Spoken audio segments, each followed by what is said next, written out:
see what you see is different about them. I'll keep talking for a second.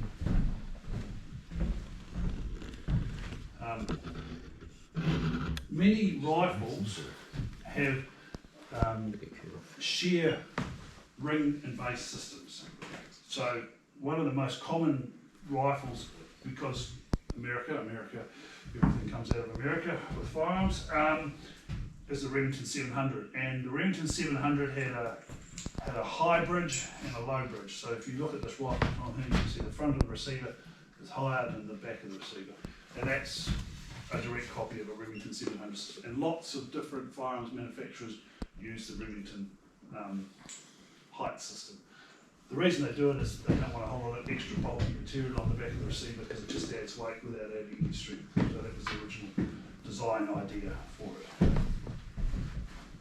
What I'll do is I'll put my screws in here, and I'm just going to quickly talk about this stuff. Loctite. The What's best it called? stuff in the world, or the worst stuff in the world. Which one is it? Well, my dad is a mechanic, so he's got to say the best stuff. Yeah, it is. Where it's the worst stuff is when the wrong type of Loctite's used. Loctite has many different grades, and it's very useful for keeping scopes on rifles. However, this one here is a specific one called gun tight, and it is one of the lowest, how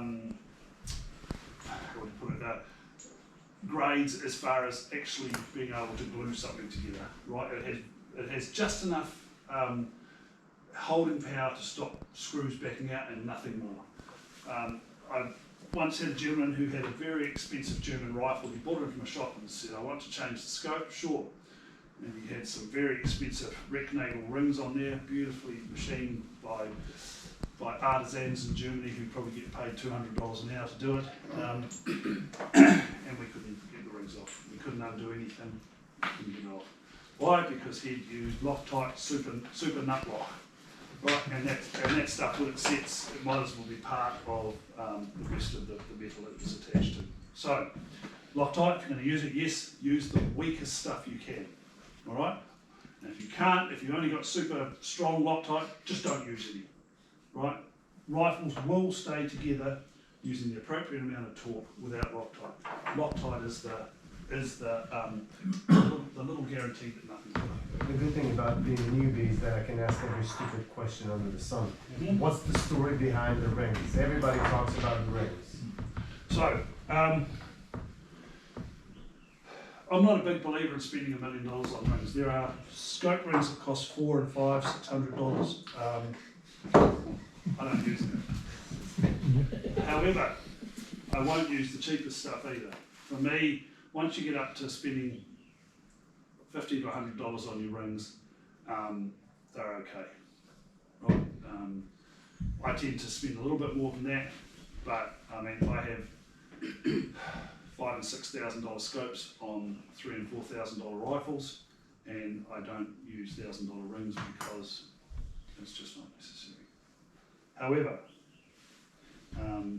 I wouldn't skimp and buy cheap no-name rings. It's an exercise in futility. Again, the best thing I can do is say, come and talk to me. We can go through options, what you want to spend. A lot of it is with buying firearms and buying scopes and buying accessories, is it's not what's here, it's what's in there for you.